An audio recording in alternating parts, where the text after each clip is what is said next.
Hi guys! Welcome muli sa aking channel. So, kamusta kayong lahat? And sana napanood niyo yung last video ko, yung KutisVlog, episode 2. So, ililink ko na lang yun sa taas.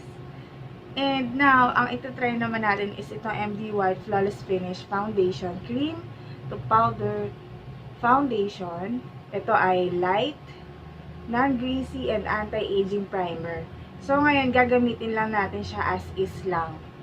And tapos na rin ako mag-morning routine. Kapag lagay na ako ng sunblock foundation ng MD White. So, itsura niya. Mamaya, bibigyan ko kayo ng closer look. Closer look nitong product. So, ngayon, i-apply ko na siya all over my face. Gamitin ko lang siya as is.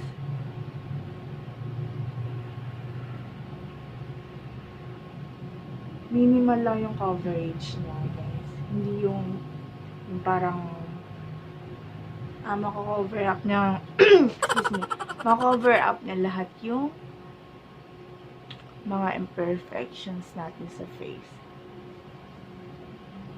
So, apply ko lang siya all over my face.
A little goes a long way with this product.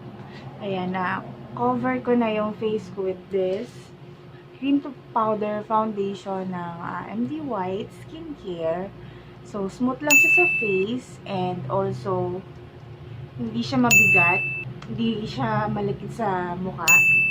So, mamaya babalik ako and mag-check tayo, i-check natin, mag-check tayo. I-check natin mamaya kung mag-oil up ba siya and kung mamumuo ba siya sa face. So, sa ngayon, hindi ko muna siya lalagyan ng powder or anything. Hindi muna ako mag-makeup. Tsaka, medyo nagmamadali ako ngayon, guys, kasi madami pa akong gagawin. And, see you later! So, ayan, guys. Nagpapak kami ng pansit. So, tansya ko naka 100 plus na kami kasi kailangan 1,000 pesos sa pansit. So, iniintay ko lang yung husband ko na dalhin yung pansit. So, ngayon, hindi naman siya malagot sa face. Hindi din siya ganun ka-oily sa face. Dito lang medyo nagkakaroon ng yung glow dito sa ilong. Yan, dyan pa lang. Tsaka hindi nakabukas yung aircon kasi baka lumamig yung pansit. So, ayan guys. Yung pinapak namin na pansit. Ayan siya. Tansya ko mga 200 na kami this time.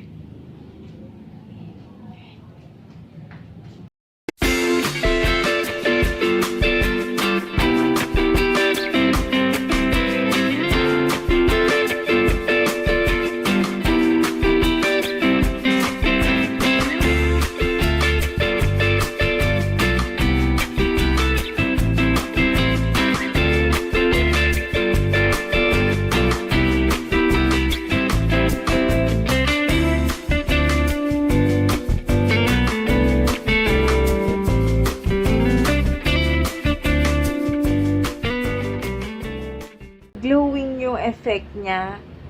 And ano oras ba natin siya in-apply? 8, 9, 10, 3, 4, 5. So, 9 hours na siyang nakalagay sa mukha ko. So, ayan. Wala naman ako nakitang pamumuo. And, sa totoo lang, ready na akong maligo. Wala akong nakitang pamumuo. And, natural lang yung glow niya.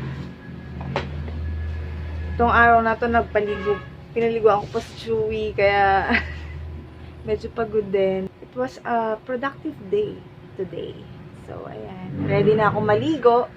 And, siguro next, itry naman natin itong MD White Flawless Finish. Itong MD White Flawless Finish Foundation na gawing primer kasi naka-indicate dun sa mismong lalagyan na pwede siyang gamitin as primer. So, see you the next day! Hi guys! So, ngayon, try natin siya as primer. So, gagamitin natin siyang primer sa ating makeup na gagawin today. So, I will just apply this on my face. Ayan. Tignan natin kung paano yung magiging reaction na pag ginawa natin siyang primer.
naglakad ako ng mga 20 minutes. Pumunta ako dito sa dentist ko kasi isang buwan na akong hindi nakapunta.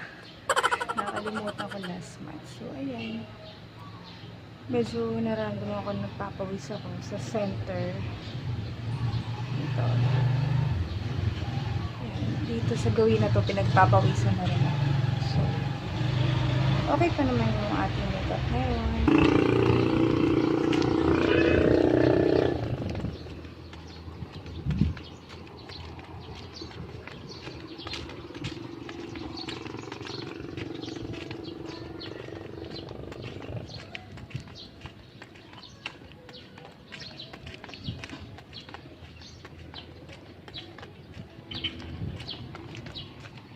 Look on my mirror, guys. Okay pa yung aking makeup. Dito medyo matte pa siya.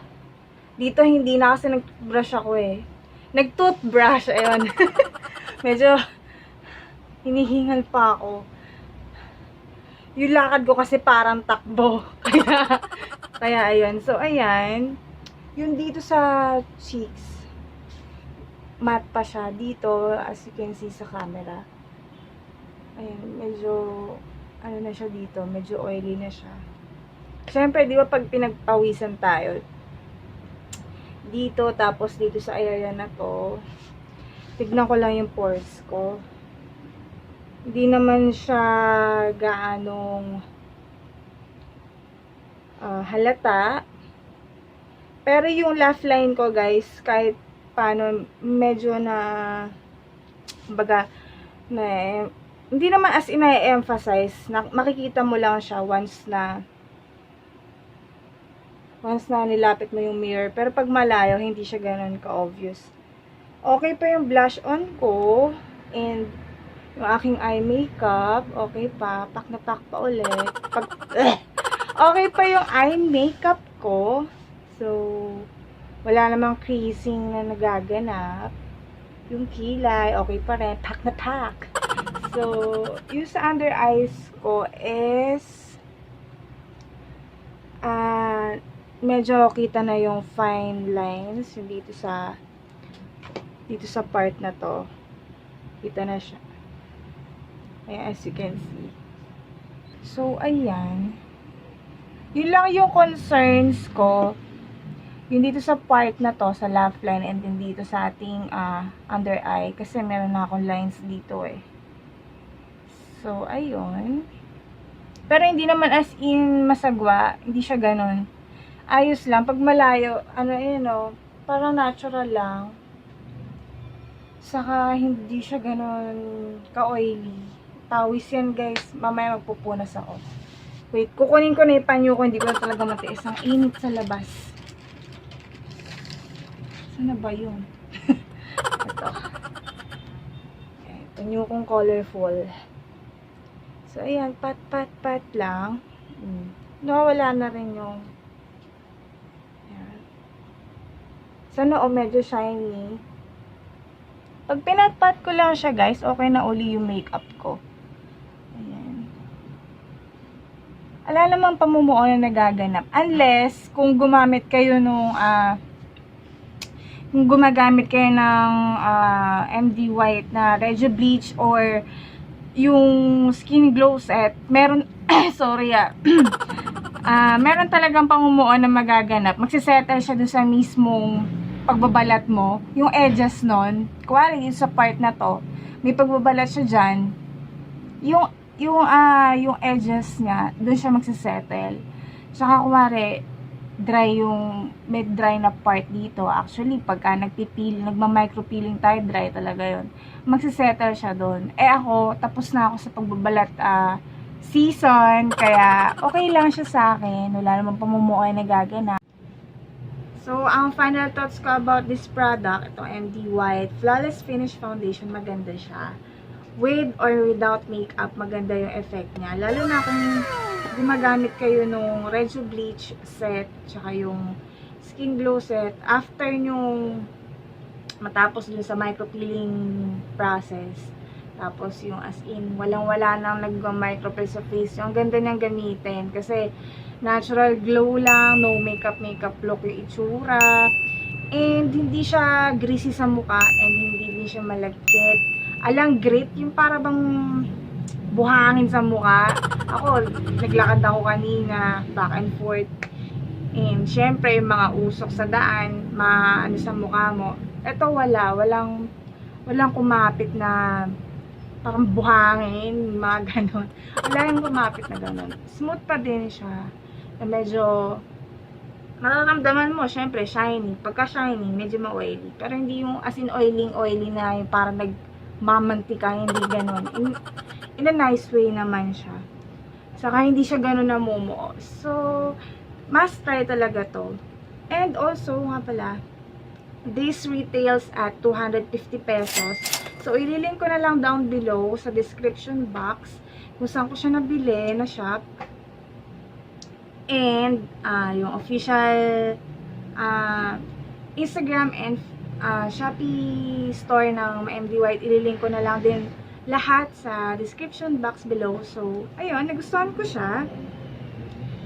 And if you like this video, don't forget to give it a thumbs up and subscribe. Salamat sa panonood. Bye! See you in my next vlog.